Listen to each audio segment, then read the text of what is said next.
I'm Bridget Carey, and I've been glassed. This is your CNET update.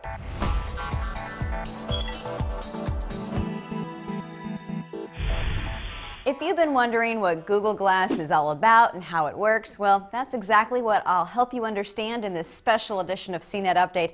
I'm wearing an early model of the Google Glass. It's basically a wearable screen that is controlled with voice activation and touch, and it can do some cool things like take photos, search on Google, send text messages, and give you directions. As an explorer, I had to pay $1,500 to get one, but it's not for consumers to purchase yet.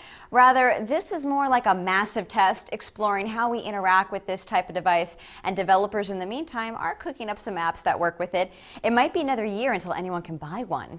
The first thing people want to know is, what does the screen look like? This is just really a tiny floating screen. If you hold your cell phone about an arm's length away from you, that's about the size it appears to be.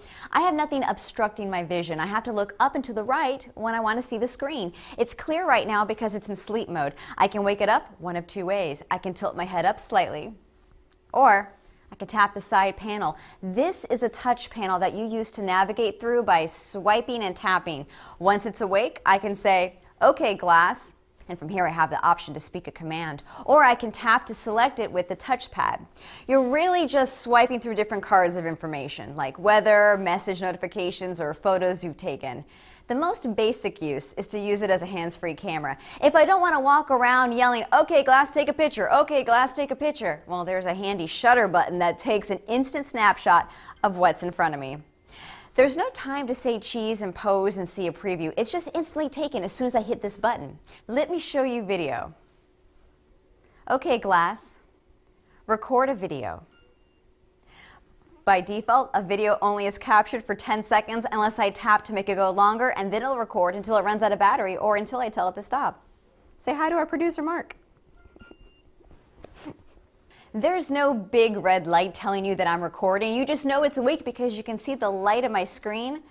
People could be jerks and record you without you being totally aware, but they could also record you secretly with a smartphone. It's fun to joke that this makes us more like cyborgs, but with smartphones in our pockets and in our hands all the time, we already were assimilated and attached to a screen. This time, you just don't have to hold it in your hand, but you also have to look odd wearing one. We'll be bringing you continuing coverage of glass as we learn to live with this new device and explore the apps being created for it, because that's where things will really get interesting. Be sure to visit CNET.com for an in-depth first look at all the glass features.